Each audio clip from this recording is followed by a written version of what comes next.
Welcome to online study classes. आज हम लोग एसएससी सीएचएसएल एग्ज़ाम टायर 1 का 11 जनवरी और 12 जनवरी 2017 में जो क्वेश्चन पूछा गया है उस क्वेश्चन को हम इस लेक्चर में डिस्कस करेंगे, जो कि आपके एग्जामिनेशन के लिए काफ़ी इम्पॉर्टेंट है। जो लोग एसएससी सीएचएसएल का एग्ज़ाम अभी देने नहीं गए हैं उनके लिए ये काफ़ी ही इम्पॉर्टेंट एग्जामिनेशन है। काफ़ी इम्पॉर्टेंट क्वेश्चन है इसमें, और इस क्वेश्चन को देखकर आप इसके अकॉर्डिंग अपना प्रिपरेशन को स्टार्ट कर दीजिए जनरल अवेयरनेस के लिए। और जो लोग एमटीएस की तैयारी कर रहे हैं या एसआई की, सीपीओ की तैयारी कर रहे हैं, रेलवे की तैयारी कर रहे हैं, वो लोगों के लिए भी क्वेश्चन काफ़ी इंपॉर्टेंट है, क्योंकि इसी पैटर्न पर एसएससी बार बार क्वेश्चन पूछता है। आपको इसमें यह ध्यान देना है कि किस पोर्शन पर ज़्यादा हिट कर रहा है एसएससी, किस पोर्शन पर ज़्यादा क्वेश्चन पूछ रहा है। जैसे कि नेशनल पार्क पे क्वेश्चन आ रहा है बार बार, आप देखेंगे कि राइटर के नाम पर क्वेश्चन आ रहा है बार बार, फिर मतलब कौन सा राइटर है उसका ये पूछा जा रहा है। फिर सोलर सिस्टम से आपका क्वेश्चन आ रहा है कि जो हॉटेस्ट प्लेनेट कौन है, या इस तरह का क्वेश्चन जो बार बार पूछा जा रहा है।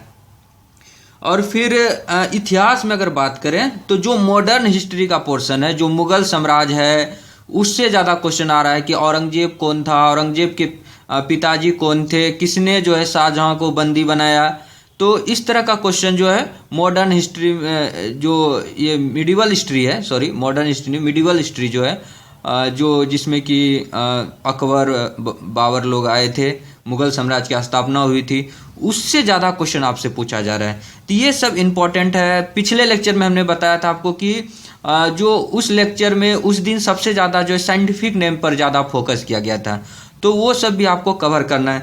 हालांकि जो ज्योग्राफी का क्वेश्चन और इंडियन पॉलिटी का जितने भी क्वेश्चन इसमें आए हैं, उसमें से ऐसा मुझे बहुत ही कम क्वेश्चन मिला है जिसका कि हम डिस्कस नहीं किए अपने चैनल पर। अगर हमारे चैनल्स के सारे लेक्चर को आप अच्छे से देख लेते हैं तो मुझे लगता है कि 95% क्वेश्चन जो ज्योग्राफी से आ रहे हैं और इंडियन पॉलिटी से आ रहे हैं, जिसको कि हम कवर किए हैं अभी, तो उससे मैक्सिमम 95% क्वेश्चन आपको से बन जाएगा। तो स्टार्ट करते हैं इसको। ये 11 जनवरी और 12, और हम जो है 9 जनवरी और 10 जनवरी का पिछला लेक्चर बनाए थे, फिर 7 जनवरी और 8 जनवरी का 2 लेक्चर मतलब बना हुआ इस पे एसएससी सीएचएसएल एग्जाम जो कि अभी चल रहा है उस पे। तो 2 लेक्चर है आपके, आप देख सकते हैं। ये 7 से लेकर 12 जनवरी तक पूरा कवर हो जाएगा 3 लेक्चर में। तो ये पूरा आज जो है 11th और 12th का है। सारे सेशन को मिलाकर किए हैं। इवनिंग में जो नून सेशन में हुआ है, फिर जो मॉर्निंग सेशन हुआ, सारा सेशन का मिला हुआ है इसमें। और अच्छा 45-46 क्वेश्चन है इसमें, इसको डिस्कस करते हैं। पहला क्वेश्चन है कि plant cell wall is made up of, जो पौधे का जो सेल वॉल है वो किसका बना हुआ है। तो प्लांट का जो सेल वॉल है वो सेलुलोज का बना हुआ है। तो ये पूछा गया है कि प्लांट का सेल वॉल, सेल का वो जो सेल वॉल होता है प्लांट का, पौधा का, वो सेलुलोज का बना हुआ होता है। फिर है गिर नेशनल पार्क। गिर national park is famous for, जो गिर नेशनल पार्क है वो फेमस है एशियाटिक लायन फैमिली के लिए। एशियाटिक लायन जो है ये गिर नेशनल पार्क में पाया जा रहा है। तो ये काफ़ी फेमस है इसी चीज़ के लिए, एशियाटिक लायन के लिए। फिर है red fort built by, red जो फोर्ट है, लाल किला जो है, किसके द्वारा बनवाया गया। तो रेड फोर्ट जो है शाहजहां के काल में बनाया। आपको बता दें कि जो शाहजहां थे, इससे जो आर्किटेक्ट बहुत ज़्यादा लगाव था। आपको पता है कि जो फेमस जो ताजमहल है वो भी शाहजहां ने ही बनवाया है। तो इन्होंने काफ़ी अच्छा आर्किटेक्ट से रिलेटेड का, और जो जहांगीर थे उसे पेंटिंग पे बहुत ज़्यादा शौक था। तो ये इस तरह से काफ़ी है। फिर study of fungi is known as, fungi के स्टडी को क्या बोलते हैं, माइकोलॉजी। जो लोग एनोलॉजी की वीडियो अभी फॉलो कर रहे हैं उनको लग रहा होगा कि ये काफ़ी इंपॉर्टेंट था। उसमें हम डिस्कस किए हैं study of fungi is known as mycology. Sun ray reach the earth in how many minutes, कहता है कि सूर्य से जो किरण आती है उसको पृथ्वी तक पहुंचने में कितना समय लगता है।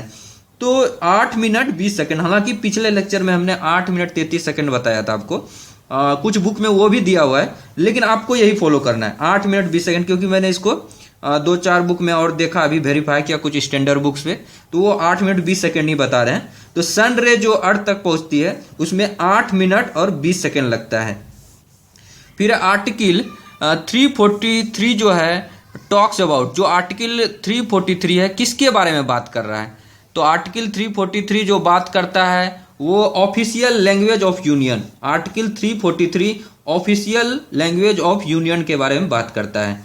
आगरा फोर्ट, आगरा का किला किसके द्वारा बनवाया गया था? ये आपको बता दें कि अकबर ने युद्ध जीत कर आया था, उसी के खुशी में आगरा का किला बनवाया गया था। अकबर जो 1565 मतलब इनिशिएट इसी के द्वारा किया गया था, 1565 से लेकर 1573 इतने के बीच में ये आगरा का किला बनवाया गया था। अकबर ने इसका स्टार्ट किया था। फिर Malayalam is used in which state? Malayalam एक लैंग्वेज है, आपको पता है कि मलयालम जो भाषा है भारत के किस राज्य में बोला जाता है? तो ये केरल में बोला जाता है, केरल स्टेट में मलयालम भाषा बोला जाता है। नेक्स्ट है the growing part of the sun. Sun का जो ग्रोइंग पार्ट है, ऐसा बोला जाता है कि सन का जो ग्रोइंग पार्ट है, जो बढ़ता हुआ पार्ट है, उसको क्या बोलते हैं? उसको बोलते हैं क्रोमोस्फेयर। तो growing part of the sun is chromosphere. ये देखिए जो आप जनरली यूज करते हैं पीडीएफ फॉर्म, आप कुछ लोग मांग भी रहे हैं कि पीडीएफ में दीजिए सर, आपसे पूछा गया कि फुल फॉर्म ऑफ पीडीएफ क्या है, तो आपको बताना है फुल फॉर्म ऑफ पीडीएफ क्या है। तो पीडीएफ का फुल फॉर्म है portable document format, portable document format. तो ये आपको याद रखना है, काफ़ी अच्छा क्वेश्चन है जो कि आप डेली चीज़ में यूज करते हैं, उस तरह के को आपको मतलब ये विजुअलाइज करने दे रहा है कि आप नॉर्मल चीज़ में जो चीज़ देखते हैं उसी में से क्वेश्चन आपसे पूछा गया। Portable document format, this is the full form of PDF. First Bollywood star to feature on the cover of the Time magazine. Time magazine के कवर में पहला जो है बॉलीवुड स्टार का जो नाम आया था, फीचर किया टाइम मैगजीन में। आपको पता है कि टाइम मैगजीन बहुत ही फेमस मैगजीन है। 2016 में जो टाइम मैगजीन का जो कवर में जो नाम दिया गया वो किसका दिया गया, किसका फोटो छपा? तो वो छपा है डोनाल्ड ट्रंप का, जो कि अभी अमेरिका के न्यू इलेक्टेड प्रेसिडेंट हैं, उनका फोटो जो है टाइम मैगजीन में छपा गया है। लेकिन यहाँ पूछ रहा है कि फर्स्ट बॉलीवुड स्टार का नाम बताना है जिसका जो कवर फोटो है टाइम मैगजीन में छपा, वो थी परवीन बाबी। 1976 ईस्वी में छपा था टाइम मैगजीन के कवर पे परवीन बाबी। ये देखिए ये क्वेश्चन जो है एनालॉजी से इस तरह से भी पूछा गया है, एनालॉजी का क्वेश्चन 12th नंबर में। देखिए इसको कह रहा है कि एपीजे अब्दुल कलाम रेशियो ये is to Wings of Fire. APJ Abdul Kalam रेशियो विंग्स ऑफ फायर, तो महात्मा गांधी किसके साथ? तो महात्मा गांधी का किसके साथ था? तो ये देखिए ये आपको पता है जो विंग्स ऑफ फायर जो बुक है इसका जो रचना किया था वो किए थे एपीजे अब्दुल कलाम जी। एपीजे अब्दुल कलाम में former president of India APJ Abdul Kalam ने किया था, विंग्स ऑफ फायर बुक लिखा था। उसी तरह महात्मा गांधी ने क्या लिखा था? तो 4 ऑप्शन दिया हुआ था। माई एक्सपेरिमेंट विथ ट्रूथ जो है ये सही होगा, माई एक्सपेरिमेंट्स विथ ट्रूथ, इसके जो रिटर्न है father of nation Mahatma Gandhi ji हैं। तो ठीक है, इसका आंसर यही होगा। Which book is written by Nelson Mandela. South Africa के जानते हैं कि आज़ादी में बहुत बड़ा योगदान है नेल्सन मंडेला का। तो ये उन्होंने लिखा था Long Walk to Freedom, Long Walk to Freedom. ये इस बुक का जो राइटर हैं वो है नेल्सन मंडेला। ये सब बुक आपको याद रखना है, ये काफ़ी इंपॉर्टेंट बुक है। फिर है where is Gobi desert situated. Gobi desert कहाँ पाया जाता है? तो ये आपको बताना है। गोबी डिजर्ट जो पाया जाता है ये मंगोलिया में पाया जाता है। Gobi desert is situated in Mongolia, Mongolia में पाया जाता है। वर्ल्ड्स लार्जेस्ट कॉन्टिनेंट, वर्ल्ड का विश्व का सबसे बड़ा महाद्वीप एशिया महाद्वीप, एशिया महाद्वीप जो है वर्ल्ड का लार्जेस्ट कॉन्टिनेंट है। फिर है औरंगजेब फादर्स वाज, औरंगजेब का पिताजी कौन था? तो आपको पता है इसके साथ एक कहानी भी है। कहानी क्या है कि क्या क्या था? औरंगजेब ने शाहजहां को अपने पिताजी को ही बंदी बना के रख दिया था। शाहजहां जो उस टाइम अपनी मतलब बेगम की याद में वो जो है आपको पता है मुमताज़ बेगम की याद में उन्होंने वो बना रहे थे ताजमहल। और औरंगजेब जो था राजगद्दी पाने के लिए ये अपने शाहजहां चाहते थे कि अपने जिस बेटे को ये लाइक कर रहे थे उसको चाह रहे थे बैठाने, लेकिन औरंगजेब जो है ज़बरदस्ती कर कर पिता को बंदी बना के जेल में डाल देता है। और फिर वो क्या करते हैं कि उसका राजगद्दी, मुगल साम्राज्य का गद्दी मतलब हथिया लेते हैं, इस तरह से समझ सकते हैं आप, उस पर कब्जा कर लेते हैं। तो ये क्वेश्चन पूछा गया था, औरंगजेब के पिताजी का क्या नाम था? तो हर किसी को याद रहता है औरंगजेब का पिता का क्या नाम था? शाहजहां था। शाहजहां जो है इसके पिताजी का नाम था। दिलीप कुमार, दिलीप कुमार का एक्चुअल नाम क्या था? आप लोग जानते हैं दिलीप कुमार का नाम? दिलीप कुमार फेमस पर्सनालिटी है बॉलीवुड का। दिलीप कुमार एक्चुअल नेम बाज मोहम्मद यूसुफ खान। मोहम्मद यूसुफ खान जो है दिलीप कुमार का असली नाम है। फिर है आउटर सरफेस ऑफ स्किन, जो हमारा त्वचा है, त्वचा का जो आउटर सरफेस है उसको क्या बोलते हैं? तो उसको बोलते हैं इपीडर्मिस। इपी मतलब होता ही है एक्सटर्नल, बाहरी, डर्म मतलब होता है त्वचा। तो outer surface of skin is known as epidermis. Next question है, हु इन्वेंटेड सोडा वाटर या कार्बोनेटेड वाटर? तो सोडा वाटर की खोज किसने की थी? तो ये है जोसेफ प्रिस्टली। जोसेफ प्रिस्टली ने सोडा वाटर की खोज की थी। फिर है battle of Wandiwash took place. जो वंदीवास की लड़ाई है, बैटल है, युद्ध है, ये कब हुआ? तो ये बैटल ऑफ वंदीवास जो है 1760 ईस्वी में हुआ था। बैटल ऑफ वंदीवास, वंदीवास की लड़ाई 1760 ईस्वी में। What is the outer most layer of earth surface known as?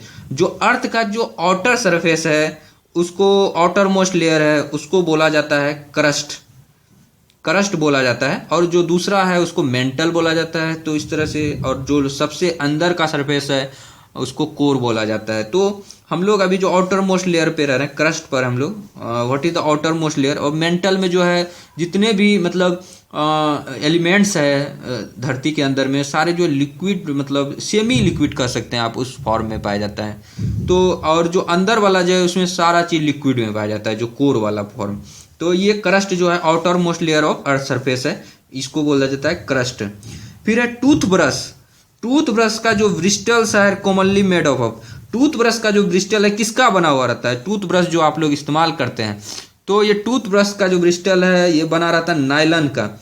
Nylon का बना हुआ रहता है टूथब्रश का। फिर है हु इन्वेंटेड टीवी। टीवी की खोज किसने की थी? Who invented TV? तो टीवी की खोज की थी जे.एल. बेयर्ड ने। जे.एल. बेयर्ड ने टीवी, टेलीविजन की खोज जे.एल. बेयर्ड ने की थी। फिर है मास ऑफ प्रोटोन। प्रोटोन का मास कितना होता है? आपको बता दें कि जो प्रोटोन होता है उस पर पॉजिटिव चार्ज होता है, 1 यूनिट का पॉजिटिव चार्ज होता है। और जो इलेक्ट्रॉन होता है उस पर 1 यूनिट का निगेटिव चार्ज होता है। और न्यूट्रॉन जो होता है वो न्यूट्रल होता है, मतलब उस पर कोई भी चार्ज नहीं होता है, ना पॉजिटिव होता है ना ही निगेटिव होता है। तो आपसे यहाँ पूछा गया है कि जो प्रोटोन है, जो पॉजिटिव चार्ज है प्रोटोन, उसका मास कितना होता है? तो उसका मास होता है 1.6726219 गुना 10⁻⁻27 kg। तो kg में लिखे हैं इसको। देखिए इसको ज़्यादा भी आप याद नहीं रखते हैं तो 3 डिजिट तक याद रखिए कम से कम। 1.672 गुना 10⁻⁻27 kg। माइनस में है, -70, प्लस नहीं कर दीजिएगा क्योंकि बहुत छोटा पार्टिकल है ना, इसका वजन तो बहुत कम होगा ना, इसीलिए -27 kg, मतलब बहुत ही कम है, नेग्लिजिबल है। Who did Aurangzeb imprison at the fort of Agra. Agra के किला में और किसे जो है बंदी बना दिया औरंगजेब ने? औरंगजेब ने किसको बंदी बनाया था आगरा के किला में जाकर? तो वो अपने पिताजी को ही बंदी बना दिया था राजगद्दी मतलब पे कब्जा करने के लिए। और उसके पिताजी का नाम क्या है? शाहजहां। तो शाहजहां से देखिए ये औरंगजेब और शाहजहां के बीच में 2 क्वेश्चन हो गया। तो हो सकता है कि एक मॉर्निंग शिफ्ट में पूछ दिया हो, एक इवनिंग में पूछ दिया हो। तो औरंगजेब ने शाहजहां को आगरा के किला में, फोर्ट ऑफ आगरा में बंदी बना के रख दिया था, जेल में कैद कर दिया था। फिर where is Jantar Mantar situated apart from Delhi. आप जानते हैं कि दिल्ली में भी है जंतर मंतर। तो दिल्ली को छोड़कर जंतर मंतर और कहाँ है भारत में? तो वो है जयपुर में। जयपुर में भी जंतर मंतर है। तो दिल्ली को छोड़कर जो है जंतर मंतर और कहाँ पर है, ये क्वेश्चन आपसे पूछा गया है। तो ये है जयपुर में। तो इस तरह से आपको याद रखना है। नेक्स्ट है कि चांद बीबी वाज द रूलर ऑफ, जो चांद बीबी है ये काफ़ी फेमस है, मुस्लिम महिला जो है ये शासिका थी, रूलर थी चांद बीबी। ये जो है बीजापुर और अहमदनगर ये दोनों जगह का जो है ये रूलर थी चांद बीबी। पहले बीजापुर की थी 1580 से लेकर 1590 तक, फिर अहमदनगर 1596 से लेकर 1599। ये जो है ज़्यादा फेमस तब हुई जब चांद बीबी ने अहमदनगर की जब थी, तो उस टाइम जो है मुगल साम्राज्य के साथ, अकबर के साथ इनका बैटल हुआ था, इसकी लड़ाई हुई थी कुछ, तो उस तरह से झगड़ा हुआ था। तो उस टाइम जो है चांद बीबी काफ़ी फेमस हुई, उस समय अहमदनगर की थी। तो आपको ये बताना, यहाँ पूछा है रूलर कहाँ का है, तो बीजापुर या अहमदनगर, अगर ये दोनों में से कोई भी ऑप्शन रहता है आप उसको टिक मारिए, सही होगा। अगर दोनों दिया रहता है तो और सही है। फिर है 12 ईयर्स ए स्लेव, मतलब 12 साल तक गुलामी। 12 Years a Slave book written by, किसके द्वारा लिखा गया? बहुत ही फेमस बुक है 12 ईयर्स ए स्लेव। ये जो है बुक लिखा गया है सोलोमन नॉर्थप, सोलोमन नॉर्थप के द्वारा ये लिखा गया है 12 ईयर्स ए स्लेव।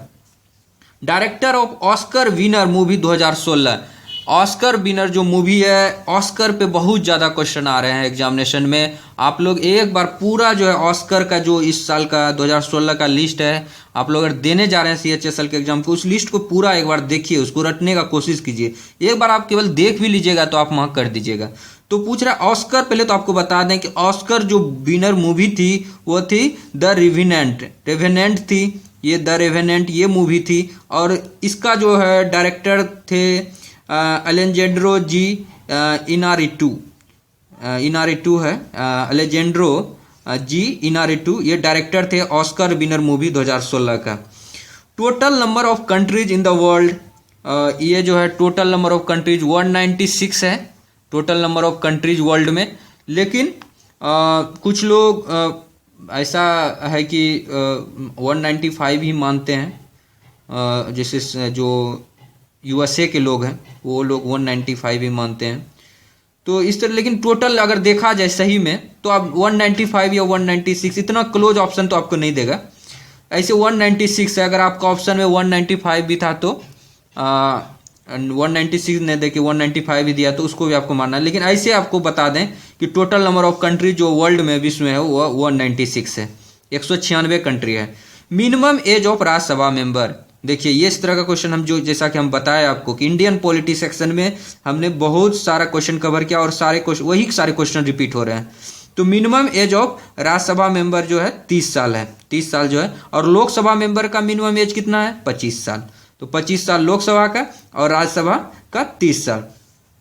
फिर है Pune was the capital for, आप जानते हैं कि जो मुंबई का, मुंबई में ये मतलब जो महाराष्ट्र का क्षेत्र है वहीं पर पुणे पाया जाता है, पुणे है, काफ़ी अच्छा सिटी है पुणे।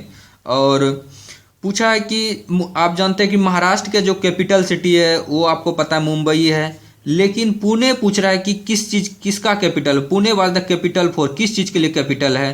तो ये कल्चरल कैपिटल है महाराष्ट्र का, कल्चरल सिटी है, सांस्कृतिक सिटी जिसको बोलते हैं, cultural city, cultural capital of Maharashtra, cultural राजधानी है महाराष्ट्र का पुणे, इसको याद रखिएगा। फिर है आइसोबार, आइसोबार किसे कहते हैं ये पूछा गया है। तो आपको बता दें कि दो टर्म होता है, एक होता है आइसोटॉप्स और एक होता है आइसोबार। तो आइसोटॉप्स में क्या होता है पहले इसको जानते हैं, फिर आइसोबार को समझेंगे। जो आइसोटॉप होता है उसमें क्या होता है कि जैसे कि कोई भी एलिमेंट्स है तो उसका, जैसे देखिए, जैसे मान लेते हैं ये कोई एक्स नाम का कोई एलिमेंट्स है, ठीक है, तो यहाँ पर उसका जो है एटॉमिक नंबर लिखते हैं और यहाँ पर एटॉमिक मास लिखते हैं। तो होता क्या है कि जब दो एलिमेंट्स का मास सेम हो और केवल एटॉमिक नंबर डिफरेंट हो, अगर ऐसा केस आता है कि दो एलिमेंट्स का मास सेम हो, मास देखिए दोनों का सेम है लेकिन एटॉमिक नंबर एक का ए है एक का A1 है, दोनों का एटॉमिक नंबर डिफरेंट हो, तो उसको बोलते हैं आइसोटॉप्स। उसको क्या बोलते हैं? आइसोटॉप्स। टॉप वाला देखिए सेम है, ऐसे समझिए, टॉप वाला जो है दोनों का सेम है, आइसोटॉप्स, टॉप वाला सेम है। फिर आइसोबार, मतलब इसमें क्या होता है? Isobar differ in atomic have a same mass number. अच्छा ये उल्टा, ये आइसोबार ही आपको बता दिया है। अच्छा, isobar differ in atomic number. अच्छा सॉरी ये आइसोबार था, हम आपको आइसोटॉप बता दिए, सॉरी फॉर दैट। ये आइसोबार है। आइसोबार में क्या होता है कि एटॉमिक नंबर डिफर करता है, मतलब, और एटॉमिक मास जो है सेम रहता है। तो ये है आपका आइसोबार, जो कि आपसे पूछा भी गया है कि आइसोबार किसको।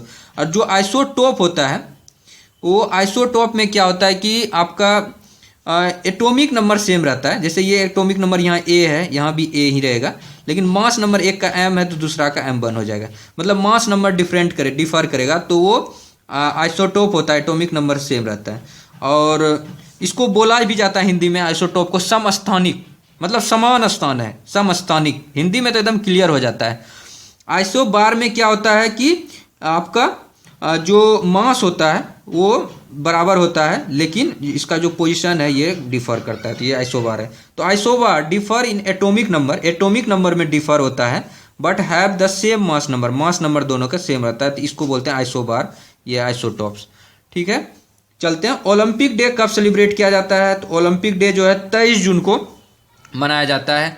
ओलंपिक डे सेलिब्रेटेड ऑन 23 जून, 23 जून को ओलंपिक डे सेलिब्रेट। ये डे वाले से भी पूछा जाता है। अभी 12 जनवरी को आपको याद होगा यूथ डे था 12 जनवरी को, क्योंकि उसी दिन जो है स्वामी विवेकानंद का जन्मदिन हुआ था, जन्म तिथि है, तो वो यूथ डे के रूप में मनाया जाता है भारत में।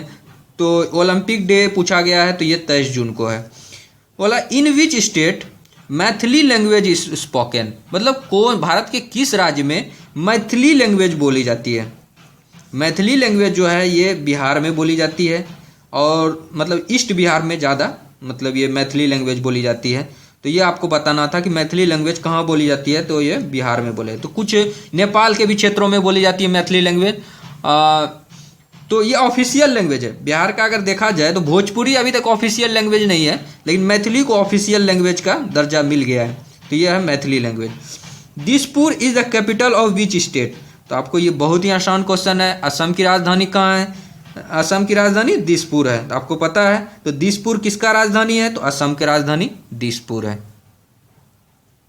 नेक्स्ट क्वेश्चन है who built the golden temple? Golden temple किसने बनवाया? किसने बनवाया था गोल्डन टेम्पल? तो ये गोल्डन टेम्पल जो है गुरु रामदास ने बनाया था। गुरु रामदास ने गोल्डन टेम्पल बनवाया था। आपको पता है कि गोल्डन टेम्पल सिखों का बहुत बड़ा पूजनीय स्थल है। तो गोल्डन टेम्पल गुरु रामदास ने बनाया था। Who is the first Mister India to have won the Mister World title? वो कौन फर्स्ट मिस्टर इंडिया था जिसने कि मिस्टर वर्ल्ड टाइटल भी जीता? तो ये थे रोहित के, अच्छा यहाँ पे खानदेलवाल, रोहित खानदेलवाल। ये जो है फर्स्ट मिस्टर इंडिया था, जो कि मिस्टर वर्ल्ड भी बना आगे चलकर। तो रोहित खानदेलवाल इसका नाम था, Rohit Khandelwal. In which state is sun temple located? ये क्वेश्चन देखिए पूछा गया, पहले पूछा गया था सन टेम्पल किसने बनवाया, अब पूछा गया कि किस which state sun temple is located. आपको बता दें कि सन टेम्पल जो सूर्य जो मंदिर है वो उड़ीसा में है, उड़ीसा में है, और वो जगह का नाम है कोणार्क। आपको पता है कोणार्क का सूर्य मंदिर बोला भी जाता है, कोणार्क का सन टेम्पल, कोणार्क का सूर्य मंदिर, तो यह है उड़ीसा में। फिर in which state is Kodaikanal hill located? तो किस स्टेट में कोदई कनाल हिल जो पहाड़ है, कोदई कनाल पहाड़ जो है किस स्टेट में है, किस स्टेट में लोकेटेड है? तो ये है तमिलनाडु में, तमिलनाडु में कोदई कनाल हिल जो है सिचुएटेड है। फिर नेक्स्ट क्वेश्चन है कि in India with whom does the executive power of the union lie? तो आप जानते हैं कि जो इंडिया में क्या होता है कि एग्जीक्यूटिव पावर जो है वो प्रेसिडेंट के हाथों में दे दिया जाता है, सारा पावर एग्जीक्यूटिव पावर। लेकिन जो रियल पावर है वो रियल पावर प्राइम मिनिस्टर के पास होता है, क्योंकि जो प्राइम मिनिस्टर होते हैं वो डायरेक्टली जो है पीपल्स ऑफ इंडिया के द्वारा इलेक्टेड होते हैं, मतलब उसके वोटिंग से वो जीते रहते हैं। और जो प्रेसिडेंट होते हैं उनका जो वोटिंग में जो लेजिस्लेचर भाग लेते हैं, MP भाग लेते हैं, तो मतलब जीता हुआ प्रतिनिधि जो है उसको वोटिंग करके प्रेसिडेंट को जाता है। तो ये डायरेक्ट जनता नहीं बनाता, जनता के जीता हुआ प्रतिनिधि से बनते हैं। इसलिए एग्जीक्यूटिव पावर जो है प्रेसिडेंट के हाथ में दिया जाता है, लेकिन रियल पावर जो है प्राइम मिनिस्टर के पास। आपसे पूछा गया था executive power. Which planet is not dwarf. Dwarf मतलब होता है कि एक प्रकार सोचिए कि छोटा, मतलब प्लेनेट के केस में हम आपको बताएं कि ड्वार्फ प्लेनेट उसको कहा जाता है कि जो तो लगता है प्लेनेट के तरह, लेकिन उसमें जो है टेक्निकली रूप से जो एक प्लेनेट का गुण होना चाहिए उन सारे गुणों की अगर कमी रहे तो उसको ड्वार्फ प्लेनेट बोलते हैं। तो उसमें 4 ऑप्शन दिया होगा, लेकिन आपको हम एक ही ऑप्शन बता रहे हैं, आंसर ही बता रहे हैं इसका, कि मार्स जो उसमें दिया हुआ था, वो मार्स जो मंगल ग्रह था वो रियल में प्लेनेट है, उसको ड्वार्फ नहीं बोल सकते हैं। ठीक है, प्लेनेट का जो भी टेक्निकल गुण है वो मंगल ग्रह में मौजूद है। तो which planet is not dwarf, dwarf नहीं है तो ये है मंगल ग्रह, आपको मानना। Ajit Bajaj related to which sport. Ajit Bajaj किस खेल से संबंध रखते हैं, तो ये स्काइड से रखते हैं संबंध, स्काइड से, उड़ान से, ये अजीत बजाज रिलेटेड है। फिर है Karma folk dance related to which state. जो कर्मा फोल्क डांस है वो किस स्टेट से रिलेट करता है, किस स्टेट का डांस है ये कर्मा फोल्क डांस। ये है मध्य प्रदेश का, मध्य प्रदेश का जो डांस है वो है कर्मा फोल्क डांस है। फिर है कंचनजंगा इज वेयर। तो ये कंचनजंगा के बारे में बता दें आपको कि कुछ लोग ऐसा मानते हैं कि गॉडविन ऑस्टिन K2 जो है भारत की सबसे ऊंची चोटी है। कुछ लोग कहते हैं कि नहीं, गॉडविन ऑस्टिन K2 नहीं है, कंचनजंगा है। तो आपको बता दें कि ये इतना कंट्रोवर्सी इसलिए है क्योंकि जो गॉडविन ऑस्टिन K2 है वो नेपाल में भी है और कुछ उसका हिस्सा जो है POK में है, पाक ऑक्युपाइड कश्मीर जिसको बोलते हैं। तो इंडिया अभी भी मानता है कि जो पाक ऑक्युपाइड कश्मीर है वो भारत का ही हिस्सा है। पाकिस्तान मानता है कि नहीं, वो पाकिस्तान का हिस्सा है। तो इसीलिए जो है उसमें थोड़ा कंट्रोवर्सी था। पिछले बार जब हम क्वेश्चन डाले थे कुछ लोगों ने कहा कि नहीं सर कंचनजंगा ही होगा। ठीक है, आप मान सकते हैं कंचनजंगा भी है और गॉडविन ऑस्टिन K2 भी है। तो यहाँ पर आपसे वो नहीं पूछा गया था, आपसे ये डायरेक्ट पूछा गया है कि कंचनजंगा जो कि अभी अगर सर्वसम्मति से माना है तो मतलब किसी तरह का कंट्रोवर्सी नहीं है। कंचनजंगा जो है ऊंची चोटी को भी आप मान सकते हैं इसको। तो कंचनजंगा कहाँ पर है, तो ये है सिक्किम में, कंचनजंगा जो है सिक्किम में है। फिर है amoeba belongs to which group. ये प्रोटिस्टा ग्रुप में है। तो ये बायोलॉजी का क्वेश्चन है, तो बायोलॉजी का भी क्वेश्चन कवर करेंगे तो उसमें इस सब चीज़ को बताएंगे आपको। तो amoeba belongs to which group, protista group, Kangchenjunga Sikkim में है। तो इस तरह से ये सारे क्वेश्चन जो है इंपॉर्टेंट क्वेश्चन थे जो कि 11 जनवरी 2017 एंड 12 जनवरी 2017 को SSC CHSL के एग्जामिनेशन में पूछे गए हैं। और ये सारे क्वेश्चन मेमोरी बेस्ड क्वेश्चन है जो कि आप ही के तरह जो लोग तैयारी कर रहे हैं एग्जामिनेशन का, जो लोग दे के आए उन्हीं लोग से बातचीत करके और वो लोग बताए जो क्वेश्चन, वही सारे क्वेश्चन को आपके लिए हम लाए इस लेक्चर में। आपको कैसा लगा ये लेक्चर आप हमारे कमेंट बॉक्स में लिखिएगा और ऑनलाइन स्टडी चैनल्स को आप लोग सब्सक्राइब कीजिएगा। जितना हो सके अगर आप लोग शेयर कर सकते हैं तो इस वीडियो को ज़रूर शेयर कीजिएगा। 2-4-5 मिनट इस चैनल के प्रति भी अपना कंट्रीब्यूट कीजिएगा और लाइक कीजिए इस वीडियो को। Thank you so much friend for watching this video. Thank you so much.